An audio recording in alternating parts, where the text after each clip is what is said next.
আল্লাহ বলেন মানুষ বানাইছি সুন্দর করে। এই কথাটা বলতে গিয়ে আমি চারটা কসম করছি। কয়টা কসম? রব্বে কারীম বলেন চারটা কসম করছি আমি আল্লাহ। মানুষ তোরে সুন্দর করে বানাইছি, এই কথাটা আমি কসম কেড়ে বলছি, একটা নয় গো, চারটা কসম করছি। প্রথম নাম্বার কসম হলো তিন ফলের কসম আমি আল্লাহ করলাম। ওয়াজাইতুন, আল্লাহ বলেন জাইতুন ফলের কসম আমি করলাম। ওয়া তুর সিনিনা, সিনাই পর্বতের কসম করলাম। ওয়া হাযাল বালাদিল আমিন, আমি আল্লাহ পবিত্র মক্কা নগরীর কসম করলাম। কসম হইল কয়টা? চারটা কসম আমি আল্লাহ করছি। বান্দারে তরে বানাইতে গিয়া চারটা কসম করছি। কেন করলাম?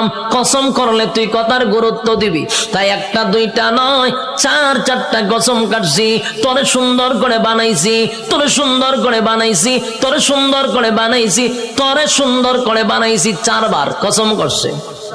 চারবার কসম করে আল্লাহ বলেন লাকাদ খালাকনাল ইনসানা ফি আহসানি তাকওয়িম। রব্বে কারীম বলেন, এই বান্দা, বালিশের সঙ্গে মাথা লাগাইয়া একটু চিন্তা করে দেখ। আমরা তো ঘুমায়া থাকি, দুনিয়া নিয়ে চিন্তা করি আর ঘুমাই না। মাঝে মধ্যে একটু বালিশের সঙ্গে মাথা লাগাইয়া একটু চিন্তা করবেন আল্লাহর নিয়ামতের উপরে। এই মালিক বলেন, বান্দা তুই একটু চিন্তা করে দেখ, আমি আল্লাহ তোর সম্মান আর মর্যাদা কত দিছি। বান্দারে তোর সম্মানের চেয়ে বেশি কারণ না, আমি আল্লাহ ফেরেশতার এত সম্মান দেই নাই। ফেরেশতা নূর দিয়া বানাইছি, ফেরেশতার জন্য জান্নাত বানাই নাই।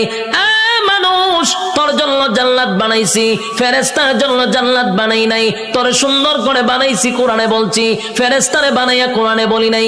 এত সম্মান, এত মর্যাদা আর এত নিয়ামত আমি আল্লাহ তোরে দিলাম। দুইটা চক্ষু দিলাম, এত পাওয়ারফুল চক্ষু যে তাকানোর সাথে সাথে সাত আসমান, একেবারে 500 বছরের রাস্তা আমরা দেখতে পারি।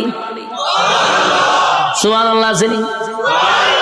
এখান থেকে তাকাইলে যে আমরা নীল আকাশ, তারকা দেখি, তারকা প্রায় 200-300 বছরের রাস্তা। সুবহানাল্লাহ।